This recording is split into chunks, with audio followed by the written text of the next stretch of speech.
Je suis très content de te retrouver dans ce nouvel épisode de Ciné Relax, une série ASMR où j'aime parler tranquillement de cinéma avec toi.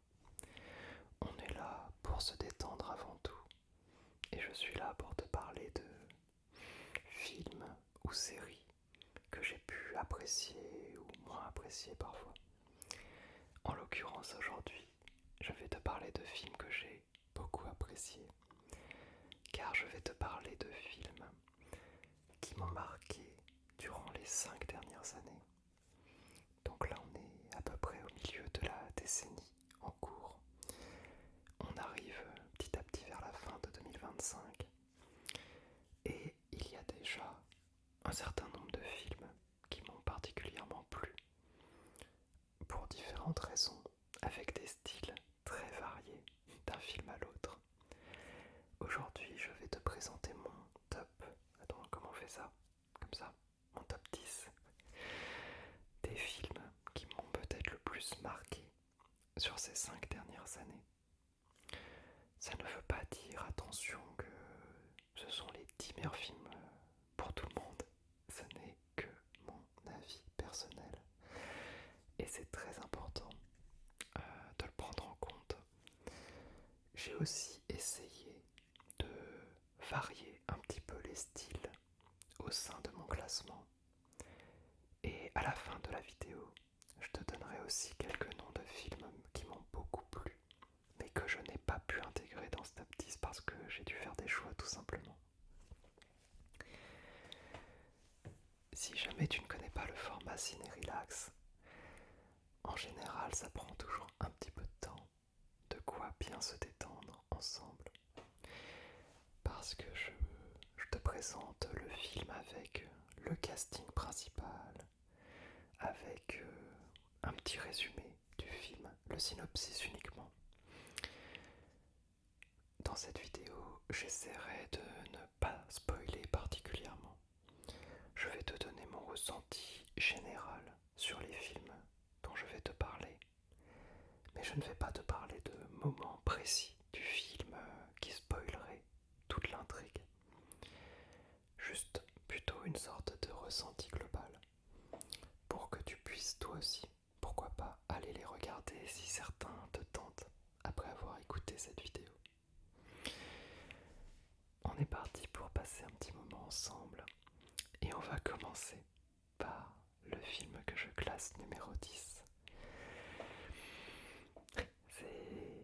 C'est peut-être celui où tu vas te demander pourquoi, mais c'est un film que j'ai sincèrement beaucoup aimé et devant lequel j'ai passé un excellent moment.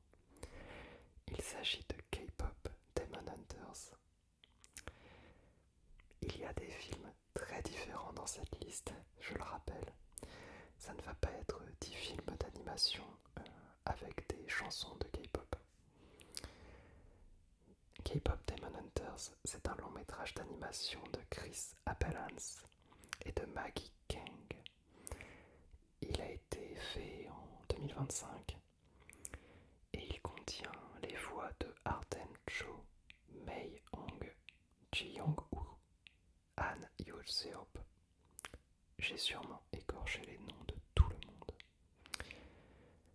Côté synopsis, lorsqu'elle ne joue pas à guichet fermé, les superstars de la K-pop Rumi, Mira et Zoé utilisent leurs identités secrètes de chasseuses de démons redoutables pour protéger leurs fans d'une menace surnaturelle omniprésente. Ensemble, de démons déguisés. Alors, c'est un film qui a fait beaucoup parler cette année, qui est sorti sur Netflix. Et c'est un film que je n'attendais, mais alors pas du tout.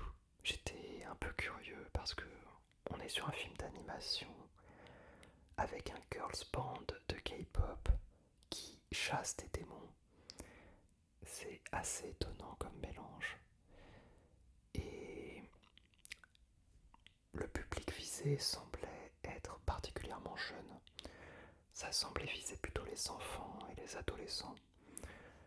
Et je me disais que ça film sympathique pour son public. À titre personnel, il se trouve que j'aime beaucoup la K-pop. J'en écoute très souvent. Donc je me suis laissé tenter au moins de jeter un œil. Et en fait, ça a été un petit coup de cœur parce que c'est un film qui marche super bien.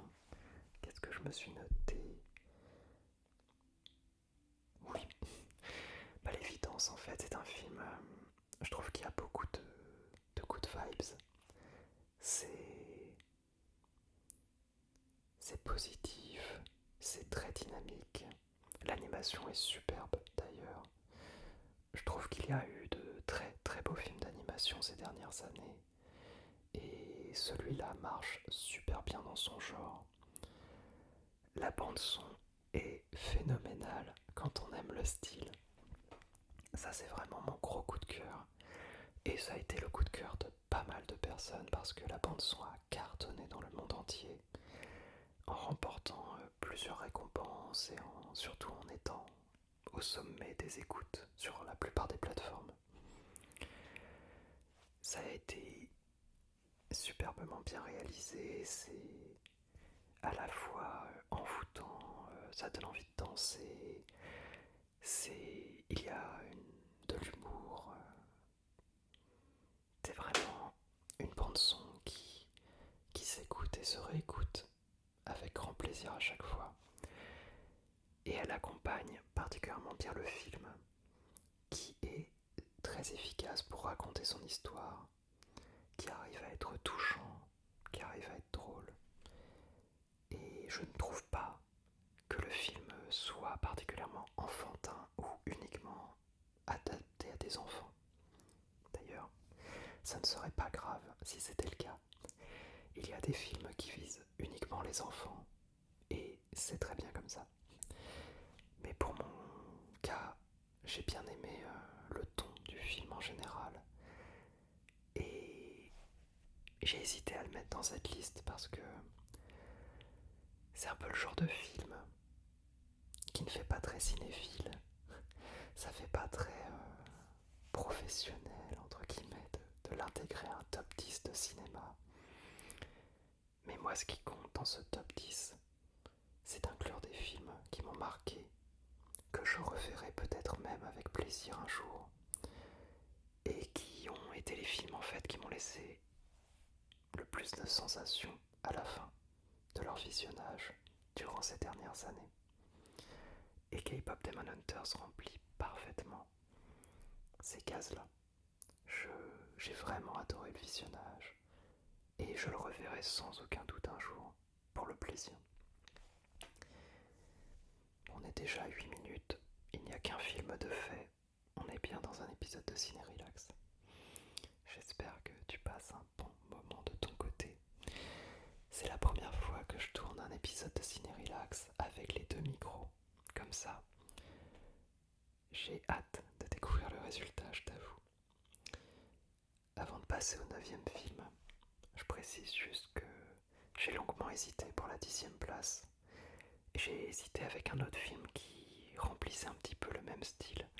Il s'agissait de Wicked, le film sur le magicien d'Oz avec Ariana Grande et Cynthia Erivo. Parce que pareil, c'est un film que je n'attendais, mais alors pas du tout. J'étais juste curieux de voir Ariana Grande sur le grand écran. Mais j'en attendais rien. J'ai été le voir parce que j'en ai entendu de bons retours. Et ça a été une excellente surprise. C'est un film que je conseille fortement, qui est très bien réalisé, superbement interprété par les deux actrices principales. Et là aussi, on est dans un film très musical qui m'a donné honnêtement pas de bonnes sensations et de belles émotions. Voilà. En 9e position, on part sur un registre très différent, car je vais te parler de Drunk, superbe accent, un film de Thomas Vinterberg qui est sorti en 2020. Il est joué par Matt Mads Mikkelsen, Thomas Paul Larsson, Lars Randt, Magnus Millang et Maria Bonnevie, entre autres. À chaque fois, je prends le haut du casting. Alors, concernant sa petite histoire, 4 amis décident de mettre en pratique la théorie d'un psychologue norvégien, selon laquelle l'homme aurait dès la naissance un déficit d'alcool dans le sang. Avec une rigueur scientifique, chacun relève le défi en espérant tous que leur vie n'en sera que meilleure. Si dans un premier temps, les résultats sont encourageants, la situation devient rapidement hors de contrôle. Lui aussi, j'ai hésité à l'intégrer à ce top 10 parce que c'est un film qui a ses défauts et j'aurais du mal à le qualifier comme étant un grand film. Mais c'est un film qui m'a touché, tout simplement. On va pas se mentir, je suis un grand fan de Mads Mikkelsen. Je ne sais plus si j'en ai déjà parlé dans Ciné Relax, mais c'est très probable. C'est un acteur que je trouve exceptionnel. Il a un charisme fou, unique. Il n'y a pas 2 acteurs qui ressemblent à Mads Mikkelsen. J'adore quasiment toutes ses interprétations. Je l'avais découvert dans Casino Royale, où il jouait le méchant principal. Et depuis, ça a été vraiment un grand coup de cœur. Donc, c'est déjà une bonne raison d'apprécier Drunk. Mais ce qui m'a plu dans ce film, c'est qu'on est face à une troupe d'adultes qui sont un peu bloqués dans des vies routinières, ces petites vies bien rangées où personne ne fait de vagues et où il n'y a plus de nouveautés, où chacun fait sa petite vie, sa petite routine, voit les mêmes personnes, fait les mêmes activités. Et évidemment, le but du film n'est pas d'être un film qui met en avant l'alcool comme étant la solution. Bien sûr, tu t'en doutes. L'alcool ici est présenté comme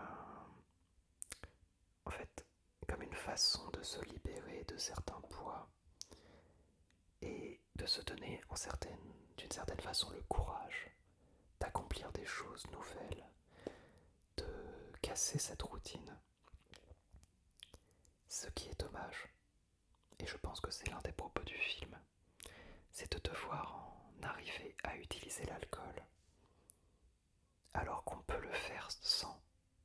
On peut tout à fait, sans une goutte d'alcool dans le sang, vivre de nouvelles expériences, oser expérimenter, s'amuser et ne pas s'enfermer dans une routine qui ne nous convient plus. Ce n'est pas pour autant que la routine est à proscrire. Et là aussi, je suis pas sûr que ce soit le message du film de dire que la routine c'est forcément nul. Mais je trouve que la routine est meilleure. En tout cas, la routine se savoure d'autant plus quand elle est régulièrement bousculée. Quand il y a des choses qui permettent d'en sortir et de découvrir de nouvelles expériences. Et je pense que c'est un petit peu ce qu'évoque ce film. J'ai noté qu'il faisait ressortir beaucoup de mélancolie. Il veut faire revivre la légèreté, la joie de vivre. Et on est face à des personnages qui ont des vies tellement rodées qu'ils en oublient de vivre. Voilà. En plus, je te spoil qu'à moitié, il y a une musique vers la fin du film et c'est un moment du film qui est un coup de cœur pour moi, avec la musique What a Life que j'écoute encore régulièrement depuis, et je pense que ça a beaucoup joué pour intégrer ce film dans mon top 10. Je réalise que souvent la musique joue un rôle important dans mes appréciations. Quand une musique m'a marqué, c'est très facile d'avoir une bonne appréciation du film derrière. Je te dis ça, j'ai sous les yeux mon affiche de La La Land, où j'adore la bande son, et qui est un de mes films préférés. Voilà. Drunk, c'est un film que je te conseille. C'est pas forcément le film le plus fun de l'année, c'est pas forcément le film le plus unique en son genre, mais il a réussi à toucher une corde sensible et à me faire ressentir des choses que les autres films de cette liste n'ont pas forcément intégrées ou n'ont pas réussi à me faire ressentir autant.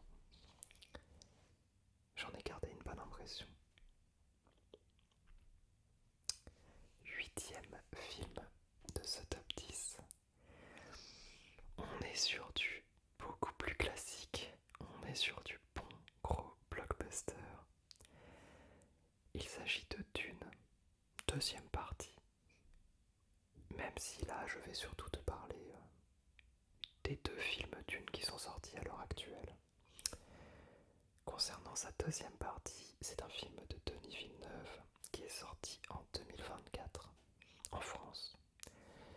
Il est interprété par Timothée Chalamet, Zendaya, Rebecca Ferguson, Josh Brolin, Stellan Skarsgård et Javier Bardem.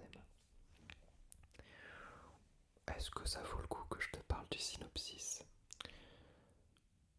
Honnêtement non, je vais t'épargner le synopsis parce que il est très compliqué, c'est le deuxième film Dune et ça n'apporte pas grand chose, je pense de le préciser. Pourquoi j'ai intégré Dune partie 2 dans ce top 10? Alors que, comment dire, ce n'est pas un film,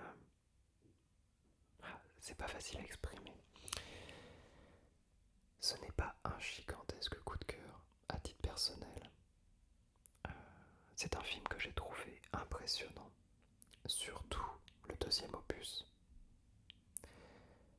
Et surtout, là où je trouve qu'il fait très fort, c'est qu'il arrive à adapter avec une vraie patte, avec un vrai style, un univers qui n'est vraiment pas facile à adapter. Et il y a déjà plusieurs réalisateurs qui ont essayé avec des réussites diverses. Je trouve que Denis Villeneuve, de manière générale, fait un travail assez remarquable en termes de photographie, en termes d'image, même s'il n'est pas tout seul. Il est extrêmement bien entouré par des gens très talentueux.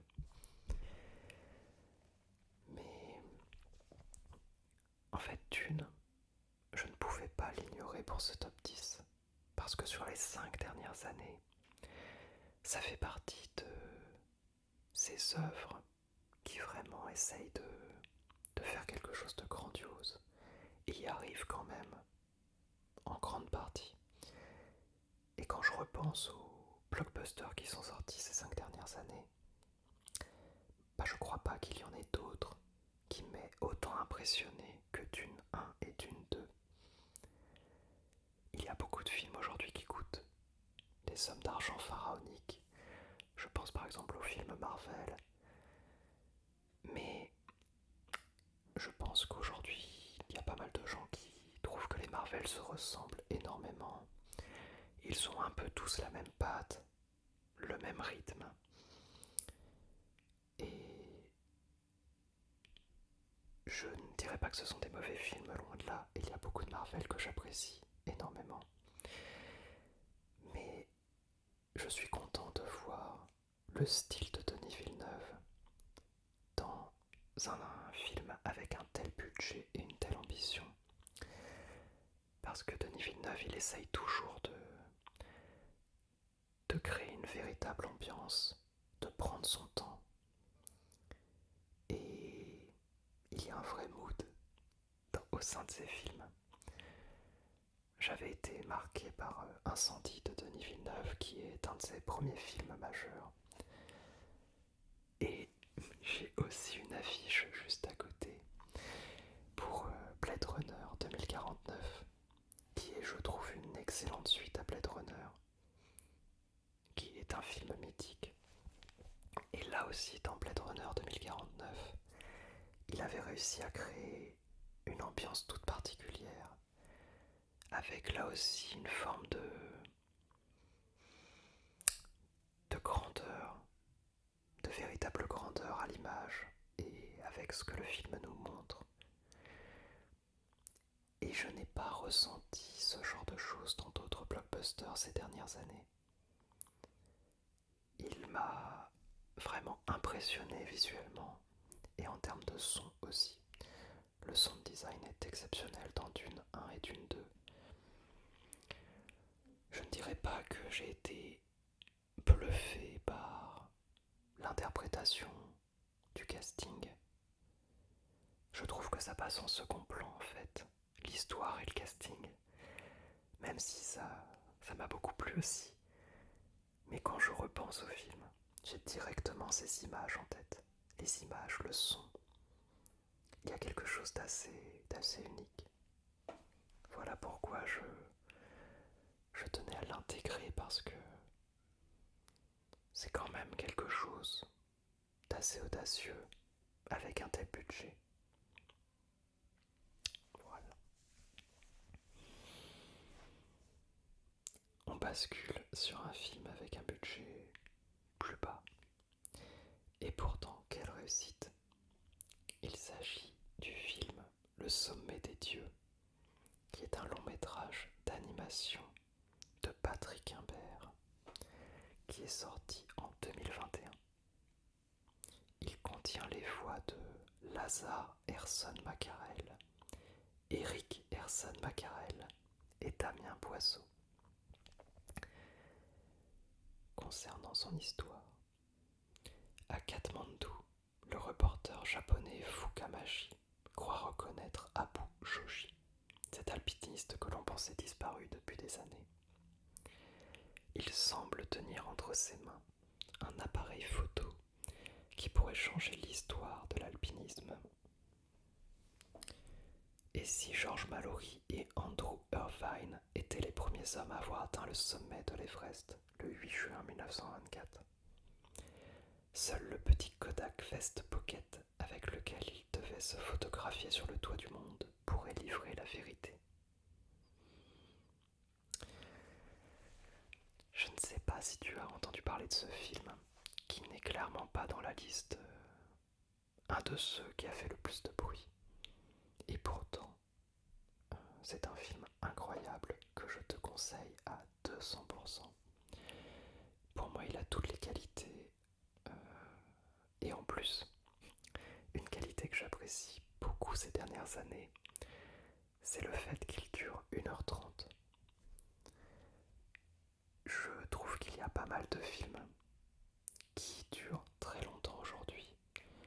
Et autant, parfois c'est totalement justifié.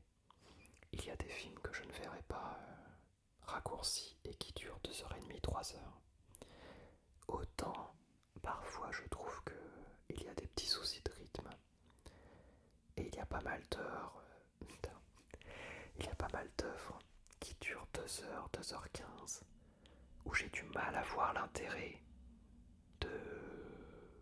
des dernières 30 minutes. Là, en 1h30, tu as un film d'une intensité incroyable, avec une histoire touchante et absorbante, avec un visuel bluffant pour de l'animation.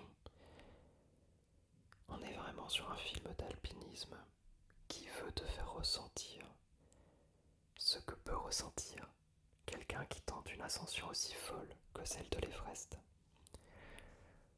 Alors je n'ai pas regardé Kaizen d'Inoxtag, je ne sais pas comment ça se compare avec Kaizen, mais Le Sommet des Dieux est une pépite, et c'est du cinéma français d'ailleurs. Cocorico, le cinéma d'animation français est d'une très haute qualité. Je suis en général très bluffé par ce qu'on est capable de produire. Et là, ça fait partie du très haut du panier que j'ai pu voir. pour la petite info, ce film est l'adaptation d'un manga de Jiro Taniguchi, qui est lui-même adapté d'un roman.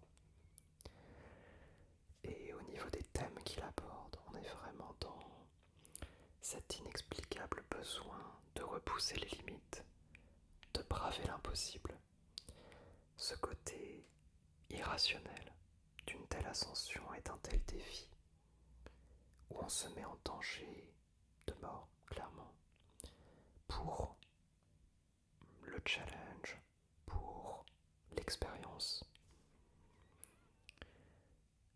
Il y a aussi ce côté solitaire de l'obsession, l'obsession de faire quelque chose à tout prix, au point de s'isoler. Voilà, c'est un peu, si jamais ces thèmes te parlent et que tu es curieux ou curieuse de voir un film sur le thème de l'escalade, de l'alpinisme, je ne peux que te conseiller Le Sommet des Dieux, qui ne contient pas forcément énormément de dialogue d'ailleurs, mais qui pourtant transmet beaucoup de choses. On continue avec le numéro 6 de ce classement, qui est, je pense, encore moins connu en France. Il s'agit d'un film, c'est un ovni total dans le monde du cinéma. Et je suis très content de t'en parler aujourd'hui en espérant que tu y jettes un œil un jour. Il s'agit de Hundreds of Beavers, un film de Mike Cheslick qui est sorti en 2024 en France. Alors il n'a pas été diffusé au cinéma, je crois, parce qu'on est vraiment sur un film totalement à part. Je vais quand même te faire le synopsis rapidement. Ah oui, et puis le casting aussi. Il est interprété par Ryland Brixton Cold-Hughes, Olivia Graves et Wes Tank. Dans cette épopée hivernale surnaturelle du 19e siècle, un vendeur de pommes ivre doit passer de zéro à héros en devenant le plus grand trappeur de fourrure d'Amérique du Nord en capturant des centaines de castors. C'est déjà assez étonnant comme synopsis. Mais alors, ce qui est fou avec cette œuvre, c'est qu'on est vraiment sur quelque chose ultra indépendant et je trouve une prouesse technique au vu du budget. On est sur un film qui a coûté, je vérifie parce que ça me paraît fou, qui a coûté 150 000 $.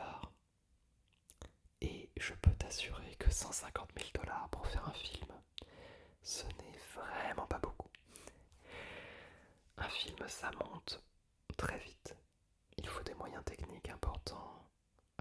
Il faut du casting, des lieux de tournage, ça prend du temps, ça prend beaucoup d'efforts. Et même un petit film français qui ne paye pas de mine, et ben tu te rends peut-être pas compte, mais ça peut coûter plusieurs centaines de milliers d'euros, voire plusieurs millions d'euros. Et là, on est sur un budget de 150 000 $. C'est même pas le cachet de certains acteurs, certaines actrices pour des petits rôles, des fois. Et on est sur quelqu'un qui s'est dit qu'il avait envie de refaire du Buster Keaton ou du Charlie Chaplin, mais dans les années 2020. Si jamais tu ne connais pas le cinéma de Chaplin ou de Keaton, c'est un cinéma très ancien qui est beaucoup basé sur les gags visuels et sur les gags visuels en noir et blanc où il n'y avait pas en général de dialogue. Et à titre personnel, je n'ai pas vu les Keaton, mais j'aime beaucoup les films de Charlie Chaplin. Et là, on a quelqu'un qui s'est dit qu'il allait refaire un film qui a totalement cette esthétique-là, avec vraiment un bout de bois et trois ficelles pour tout faire, mais qui arrive à créer une épopée formidable. Je, je m'arrête parce que je repense au film, je revois des scènes du film et je me demande comment ça a pu être finalisé avec un budget aussi bas. Parce que l'aspect visuel est très particulier, je te préviens d'avance. On est sur un film qui s'inspire donc complètement de ces époques qui remontent à très longtemps. On est sur du cinéma qui a quasiment une centaine d'années aujourd'hui en termes d'inspiration. Ça ne plaira pas à tout le monde, mais je te conseille du fond du cœur d'au moins jeter un petit coup d'œil si tu arrives à trouver le film en ligne pour te faire une idée. En plus, c'est un film très court. Il dure 1h48. Et honnêtement, on est vite dans l'ambiance. Il n'y a pas une longue introduction. Si tu n'aimes pas au bout d'un quart d'heure, 20 minutes, je ne pense pas que tu apprécieras beaucoup plus par la suite. Mais en fait, on est sur quelque chose qui a des idées toutes les 10 secondes. On est sur un enchaînement de gags visuels assez fou. On est dans cette histoire où voilà, quelqu'un doit à tout prix capturer des castors pour se refaire une fortune et survivre dans un environnement hostile.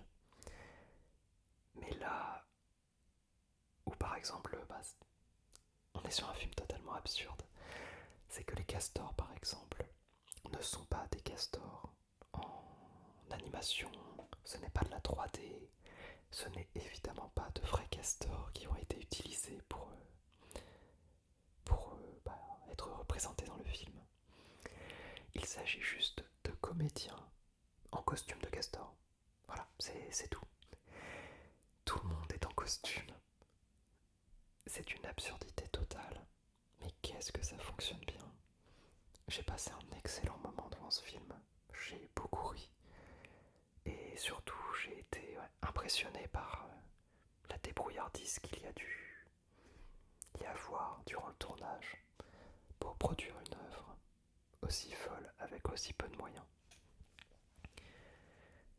C'est un ovni, voilà, je leur dis. Il n'y a pas deux sorties comme ça dans l'année.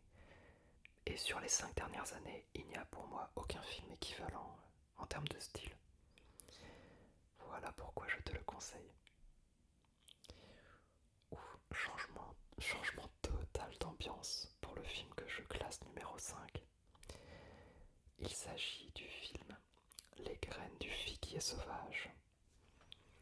Un film de Mohammad Rassoulov qui est sorti en 2024. Interprété par Misag Zareh, Soleila Golestani, Massa Rostami et Setare Maliki. Je te fais le synopsis pour le coup parce qu'il est très important. Iman vient d'être promu juge d'instruction au tribunal révolutionnaire de Téhéran quand un immense mouvement de protestation populaire commence à secouer le pays. Dépassé par l'ampleur des événements, il se confronte à l'absurdité d'un système et à ses injustices, mais il décide de s'y conformer. À la maison, ses deux filles,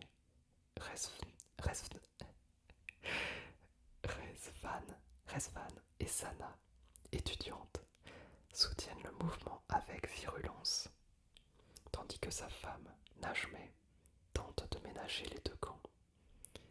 La paranoïa envahit Iman lorsque son arme de service disparaît mystérieusement.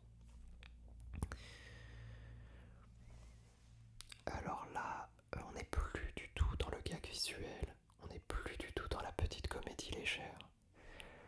On est sur un film que je trouve très courageux et très important. Je ne suis pas expert en géopolitique iranienne, vraiment pas. Mais il faut savoir que c'est un pays qui est contrôlé par qui impose son dogme à toute la population. Et c'est un pays qui est très contrôlé, où la liberté est complexe, voilà, en très résumé. Et on parle de quelqu'un qui a voulu exprimer l'absurdité du système en place, l'oppression que ce système représente. Et ça demande un courage fou, surtout que ça a été tourné dans une illégalité totale, évidemment. Ce n'est pas le genre de film qui arrange le régime iranien. Et donc c'est un film qui a été tourné clandestinement, qui a été quasiment tourné en huis clos. Donc le huis clos, si jamais tu ne connais pas, c'est quand un film se déroule dans un lieu unique ou dans une zone très restreinte. Là, on n'est pas sur un huis clos total tout le long du film, mais on n'en est pas loin. Il y a un côté assez étouffant et un peu anxiogène à ce film. Et c'est ce qui, je trouve, marche particulièrement bien vu le thème. On est face à des personnages qui sont étouffés, qui sont restreints dans leur liberté, dans ce en quoi ils ont envie de croire, ce qu'ils veulent vivre. On est face à une jeunesse qui ne comprend pas toutes les limites qu'on lui impose. Une jeunesse qui a juste envie de vivre et qui est enfermée dans un régime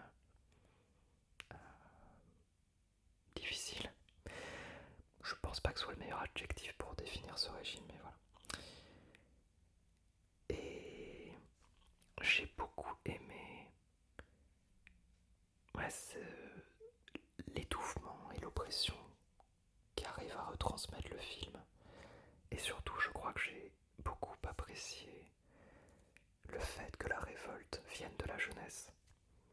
C'est vraiment les deux adolescentes qui vont amener de la contestation, qui vont se poser la question de pourquoi on vit comme ça, pourquoi est-ce qu'on agit de cette façon, pourquoi est-ce qu'on se conforme à des règles qui n'ont pas de sens pour nous, pourquoi est-ce qu'on ne ferait pas une manifestation, pourquoi est-ce qu'on n'exprimerait pas notre colère. C'est un film courageux qui parle du courage de ces jeunes personnes et qui veut dénoncer le régime en place, ce qui n'est pas facile à faire du tout. Et il le fait avec une certaine élégance. C'est un film assez dur à regarder, c'est pas le plus marrant de la liste. En plus, je vais pas te mentir, il est assez long. Il dure 2h46. Mais si tu as l'occasion de le voir, si tu as envie d'en apprendre un petit peu plus sur l'absurdité qui est en place en Iran, eh bien je te conseille fortement les graines du figuier sauvage. Plus la vidéo va durer, plus je risque de me mélanger dans mes mots. Mais j'espère que tu passes toujours un bon moment de détente en ma compagnie. J'adore faire les ciné-relax. Ce sont jamais des vidéos comment dire, c'est jamais des vidéos qui cartonnent sur ma chaîne. Loin de là. C'est pas non plus les vidéos qui me demandent le moins d'efforts. Loin de là. En général, ça me demande pas mal de temps de travail pour les préparer, les tourner, les monter. Mais ça me fait toujours tellement plaisir de te les partager. Film numéro 4, on se rapproche du top 3. On bascule à nouveau totalement d'ambiance. Et on revient sur quelque chose de beaucoup plus léger et beaucoup plus fun à regarder.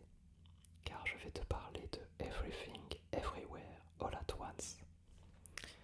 Un film de Daniel Kwan et de Daniel Scheinert qui est sorti en 2022.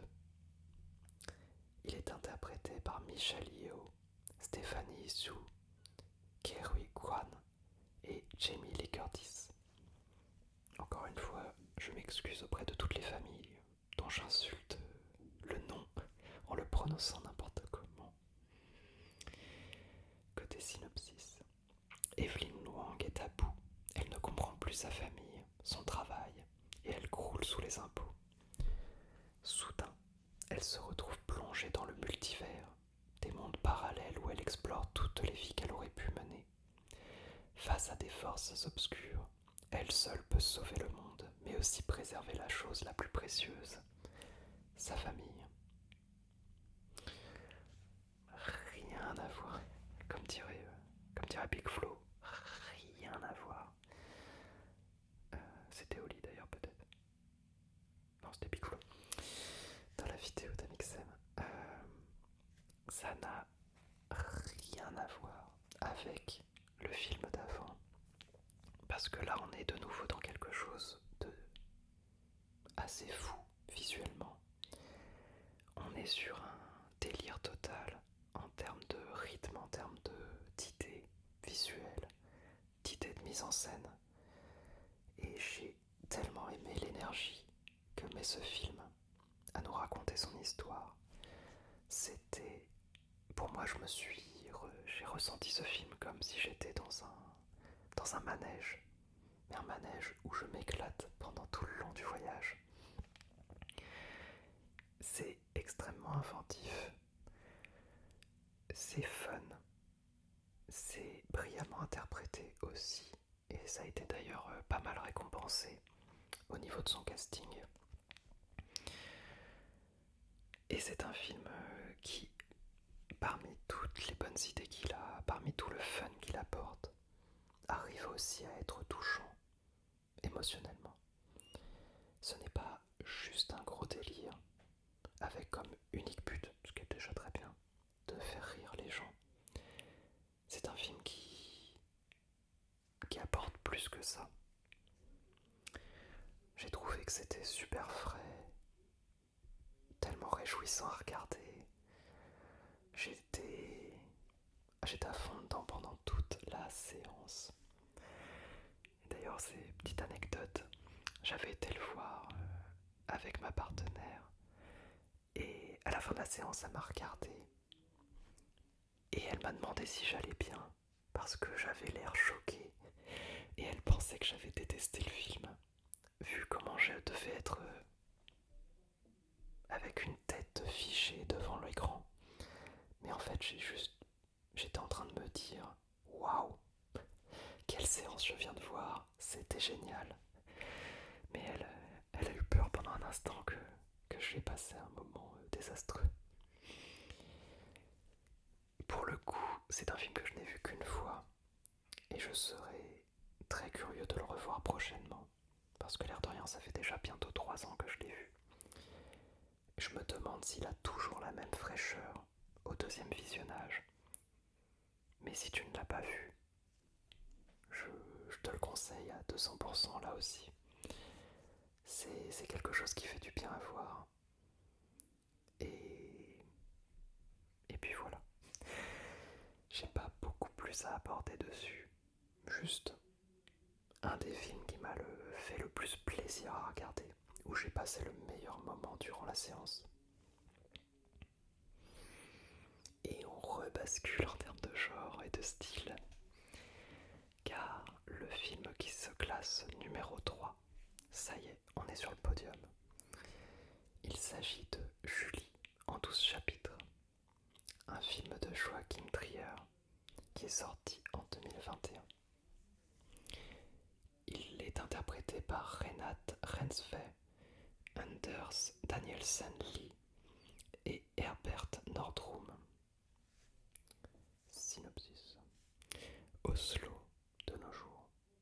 Julie est une jeune femme pleine de ressources, mais à 30 ans, elle cherche encore sa voie. Bien qu'heureuse avec Axel, un dessinateur à succès, aimant et protecteur, elle refuse l'enfant qu'il désire. Quand Julie le quitte pour Eivind, elle espère, une fois de plus, commencer une nouvelle vie. Ça va pas être le film le plus facile à aborder dans cette vidéo parce que déjà, c'est un des films que j'ai vu il y a le plus longtemps. C'est sorti en 2021. Et en plus, ça a été un coup de cœur total durant la séance. Mais c'est pas évident de retransmettre pourquoi et de te donner forcément envie de le voir. On est sur un film que je qualifierais de nordique. C'est un cinéma en général un peu froid parfois, avec une certaine lenteur, souvent basé plutôt sur son écriture plutôt que par ses effets visuels. Et là, on est devant le personnage donc de Julie, qui est un peu un tournant de sa vie, où tout va bien en soi, et en même temps, ça ne va pas. C'est ce flou artistique où, sur le papier, elle vit ce que tout le monde pourrait désirer. Elle est en bonne santé. Pardon. Elle est en bonne santé. Elle a un compagnon aimant et avec qui ça se passe bien. Elle semblerait, sur le papier, plutôt épanouie. Et pourtant, ça ne suffit pas. Et on retrouve un petit peu d'ailleurs, je trouve que c'est un film qui se rapproche d'une certaine manière de Drunk que je t'ai évoqué plus tôt, parce qu'on est à nouveau face à cette routine qui casse un peu le, le plaisir de vivre, cette routine qui étouffe, cette routine qui rend tout un peu terne. Et on est donc face à un personnage qui veut retrouver de la liberté, de la nouveauté, qui veut expérimenter de nouveau, prendre des risques, quitte à faire des erreurs. Ce film n'est pas là pour dire qu'il faut tout changer dans sa vie pour que ça se passe mieux.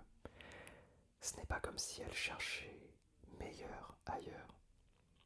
Elle cherche juste de nouvelles expériences, quelque chose de différent. Elle veut vivre en fait. Elle ne veut pas arriver à un âge avancé et se dire qu'elle a répété les mêmes actions pendant les 40 dernières années.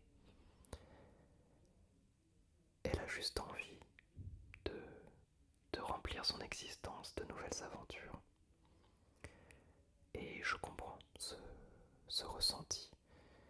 Et je sais que quand j'ai vu ce film, il m'a beaucoup touché. Et je trouve qu'il a une élégance et une finesse d'écriture, d'interprétation. Et c'est pas pour rien que je le classe troisième de ce top 10. C'est vraiment un très beau film, selon mes critères. Même si pour le coup, c'est pas celui que je recommanderais le plus facilement. Parce que je pense qu'on peut totalement passer à côté. Et ce n'est pas grave. Oh non, pas les moustiques. Pitié. C'est un film voilà, qui a une ambiance particulière.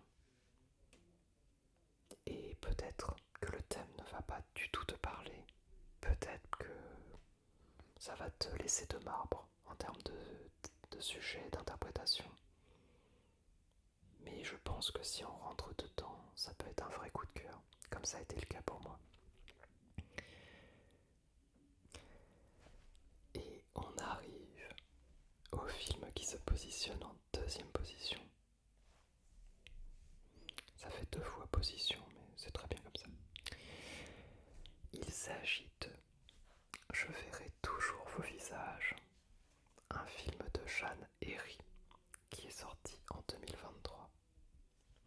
Il est interprété par Adèle Exarchopoulos, Dali Ben Salah, Leila Bekti, Élodie Boucher et pas mal d'autres acteurs et actrices dans ce film qui comporte pas mal de personnages.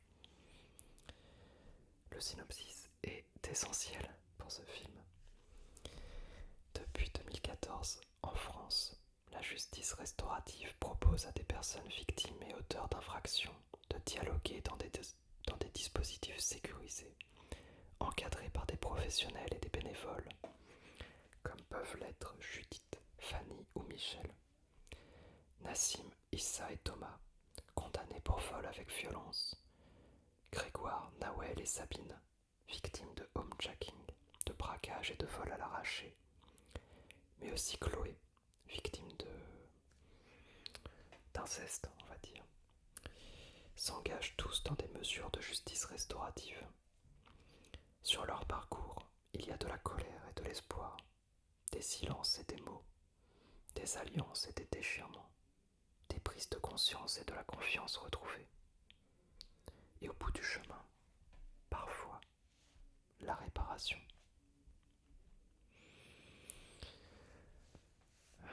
Pourquoi c'est un film que je positionne en numéro 2? Pour plusieurs raisons. En fait, je trouve que c'est un film essentiel et tellement important par ce qu'il véhicule et par la façon dont il le véhicule. C'est un film qui a sa place, mais alors totalement sa place dans le climat actuel.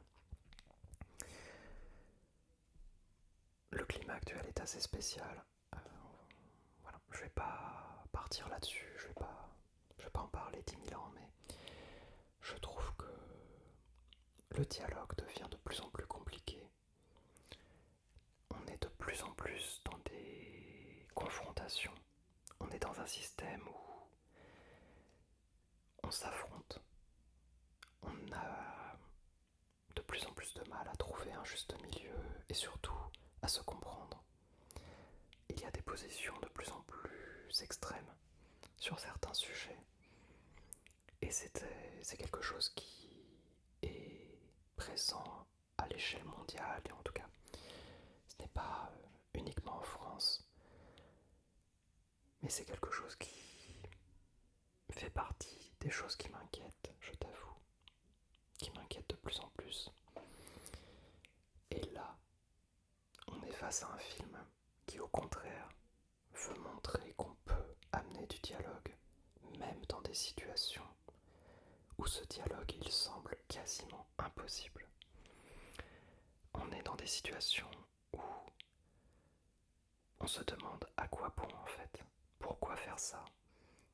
Car, voilà, imagine si tu te fais braquer par quelqu'un qui a une arme. Ça peut être extrêmement traumatisant.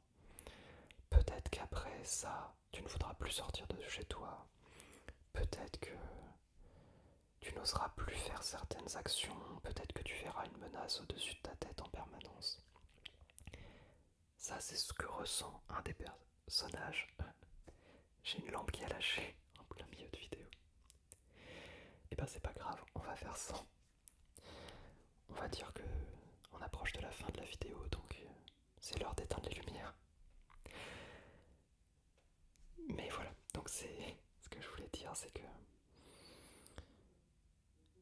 il y a un des personnages qui vit cette situation où le trauma est présent et où on lui propose d'aller en parler directement face à des personnes qui ont commis ce genre d'acte, qui ont commis des violences, qui ont commis des braquages, qui ont commis diverses infractions qui font que ces personnes sont aujourd'hui emprisonnées.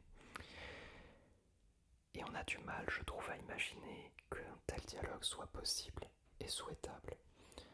On a parfois trop envie de punir et on a du mal à imaginer que des gens puissent changer et comprendre leurs erreurs du passé pour aller de l'avant. Le sujet de la prison est un sujet d'une complexité folle. Je n'ai pas les compétences pour t'en parler avec intelligence. C'est un sujet qui fait beaucoup débat. Mais ce film, donc je verrai toujours vos visages, il arrive à amener un point de vue que je trouve extrêmement touchant et crédible sur ce sujet. est face à un film, c'est une œuvre de fiction, mais ça pourrait quasiment être un documentaire. Et je pense que ça a été clairement voulu. Ça a clairement été voulu comme effet. On est face à des gens qui ont des vécus crédibles, qui ont des interprétations extrêmement réalistes. Et on arrive à amener beaucoup d'humanité là où on la perd peut-être un peu en voulant aller toujours plus dans la confrontation, dans la violence, dans la punition.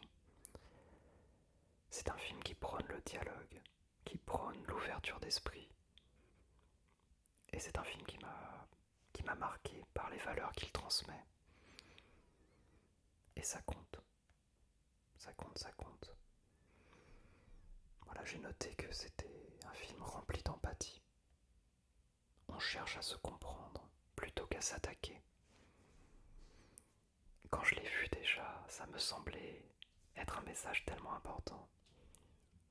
Mais je pense qu'aujourd'hui, c'est d'autant plus nécessaire de voir ce film. En tout cas, je te le conseille beaucoup. Et j'espère qu'il pourra te toucher autant qu'il m'a touché.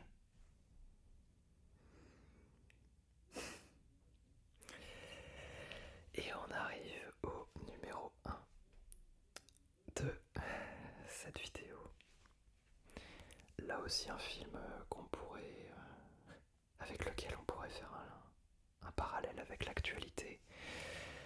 Mais bon, le film qui m'a peut-être le plus marqué de ces dernières années, il s'agit de La Zone d'intérêt, un film de Jonathan Glazer qui est sorti en 2024 en France.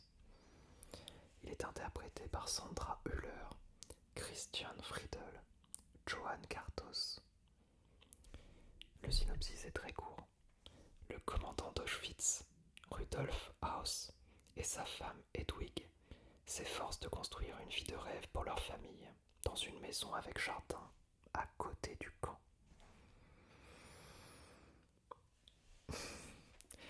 Alors pour l'anecdote, j'avais hésité à mettre un autre film qui contient aussi l'actrice Sandra Hüller dans cette liste.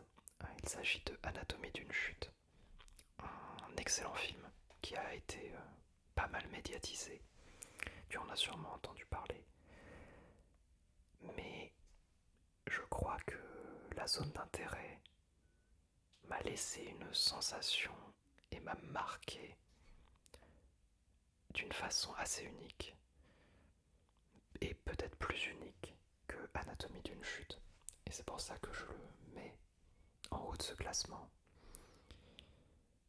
Parce que c'est un film en fait que je pense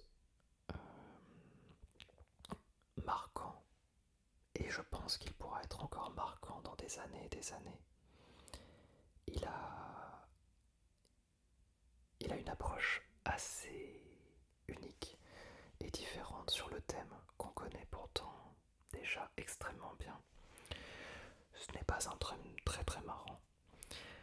Il s'agit donc du camp de Auschwitz, où il s'est passé des horreurs inimaginables, et pourtant c'est la réalité.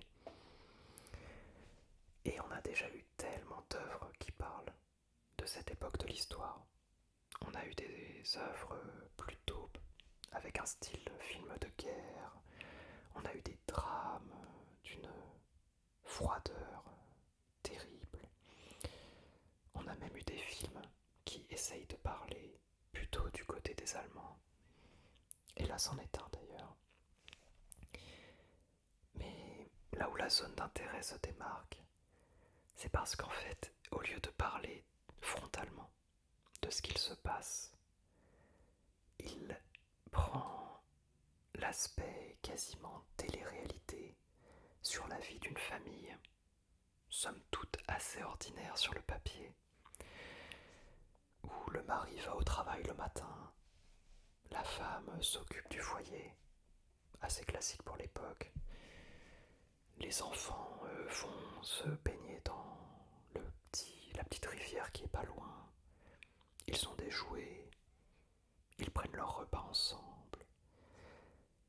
En fait, ce film, il amène lui aussi le sujet de la routine et de la normalité, comme ont pu le faire d'autres films dans mon top 10.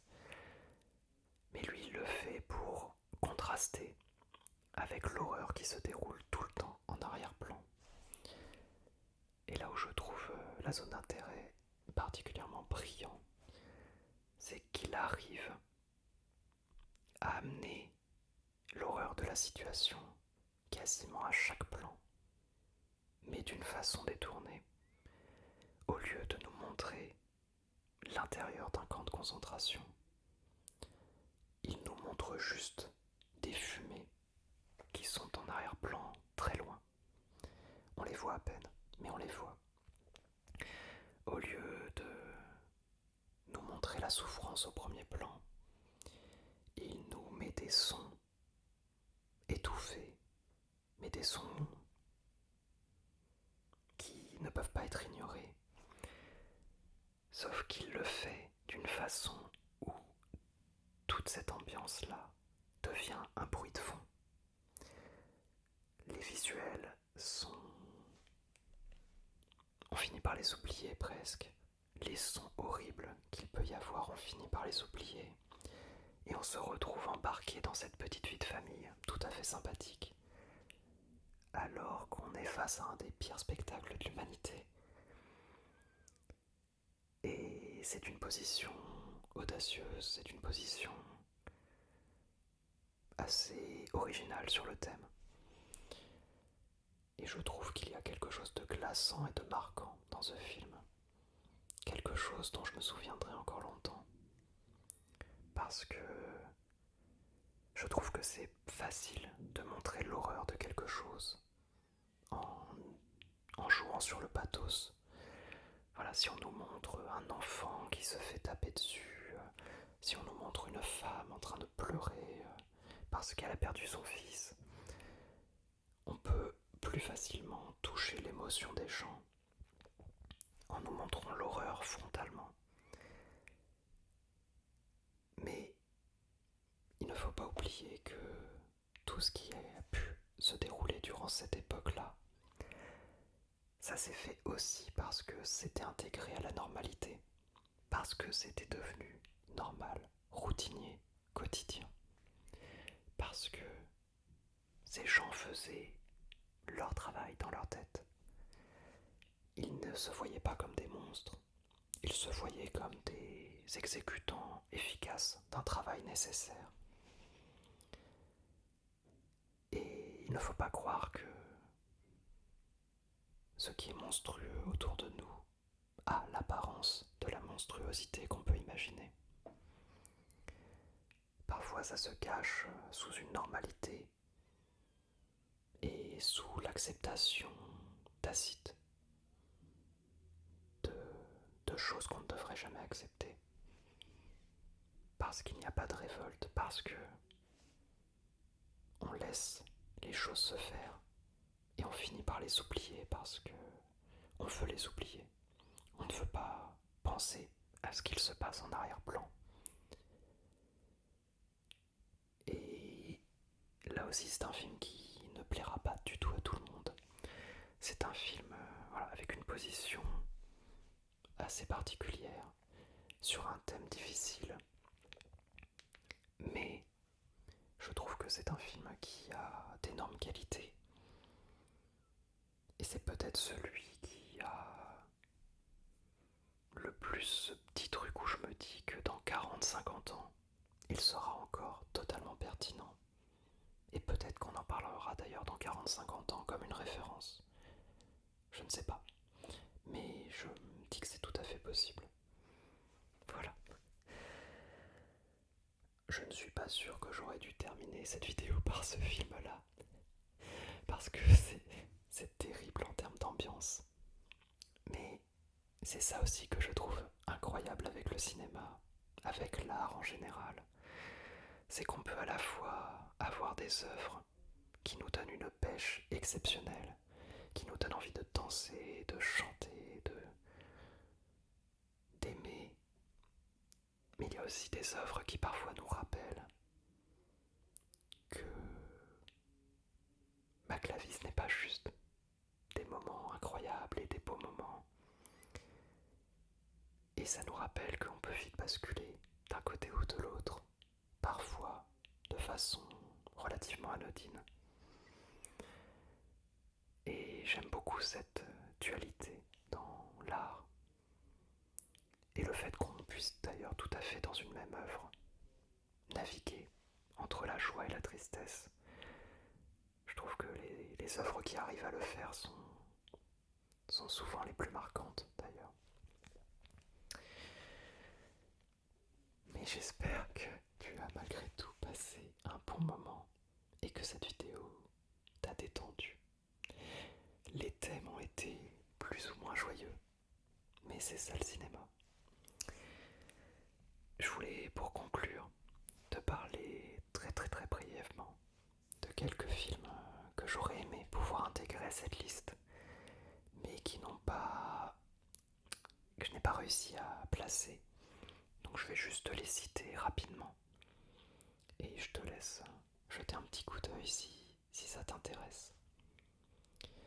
En 2020, j'avais beaucoup aimé le film 1917 ainsi que le film Saul, le film d'animation de Pixar.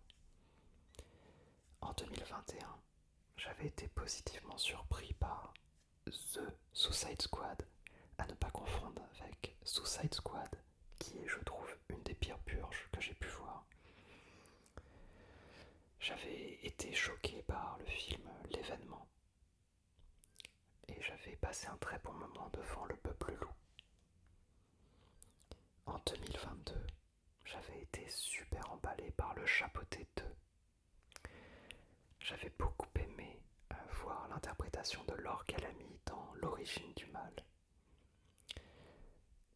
J'avais adoré voir le film Nope, même si lui aussi il fait débat. J'ai beaucoup aimé Glass Onion, et d'ailleurs j'ai hâte, il va y avoir un troisième opus de cette série qui va sortir prochainement. J'avais aussi beaucoup aimé une autre interprétation de Laure Calamy dans Annie Colère, un film très intéressant. Et j'avais trouvé beaucoup de qualité à Pinocchio de Guillermo del Toro. En 2023, je t'en ai parlé rapidement, mais j'ai trouvé que Anatomie d'une chute valait globalement les mérites qu'on lui attribuait. J'avais trouvé incroyable visuellement The First Slam Dunk. Pareil, un film d'animation d'une qualité folle. On a été très gâtés en animation ces dernières années. J'ai passé un moment assez fou devant Babylone de Damien Chazelle, même si c'est pas mon Chazelle préféré, mais je trouve qu'il a des qualités incroyables. Et j'avais été très positivement surpris par le film Donjons et Dragons, qui est un excellent divertissement. Mais vraiment, j'aurais même aimé l'intégrer à ce top 10. C'est pas un grand film, mais franchement, c'est un film qui est bien rythmé, bien réalisé. Le casting marche super bien. Et je trouve qu'on passe juste un très bon moment devant. Surtout si on aime un petit peu l'univers de Donjons et Dragons. C'est un petit plus. En 2024, alors là je vais te parler d'un film pas très connu que j'ai vu durant un festival de cinéma à Nantes. C'est The People's Joker. C'est un sacré délire visuel. Je ne saurais le décrire. Je te conseille de jeter un œil si tu as l'occasion. Mais c'est très spécial. Mais j'ai adoré. J'avais été touché par Le Robot Sauvage. J'avais été touché aussi par Flow. Là aussi de l'animation. Et je t'en ai parlé aussi rapidement. J'ai beaucoup aimé Wicked. En 2025, pour l'instant, il y a moins de films qui m'ont marqué. Mais j'ai passé une super séance devant le dernier Superman de James Gunn. Et j'avais été, j'avoue, assez surpris par la qualité de Thunderbolts, un Marvel pourtant. Surtout au niveau des thèmes abordés, en fait, parce que visuellement c'est pas super. Il y a pas mal de défauts dans le film, hein. C'est pas un grand film, loin de là. Mais c'est un film qui arrive à aborder la dépression dans l'univers du super-héros. Et je trouve qu'il le fait plutôt bien. J'ai étonnamment accroché à ce casting, à ces personnages et à ce que ce film essayait de raconter. Je m'attendais pas à ça de la part d'un Marvel, j'avoue. Et voilà. On va s'arrêter là pour aujourd'hui. Ça fait déjà une très longue vidéo. Peut-être qu'il te faudra 5 écoutes pour aller au bout. Mais j'ai passé un excellent moment à te partager ça.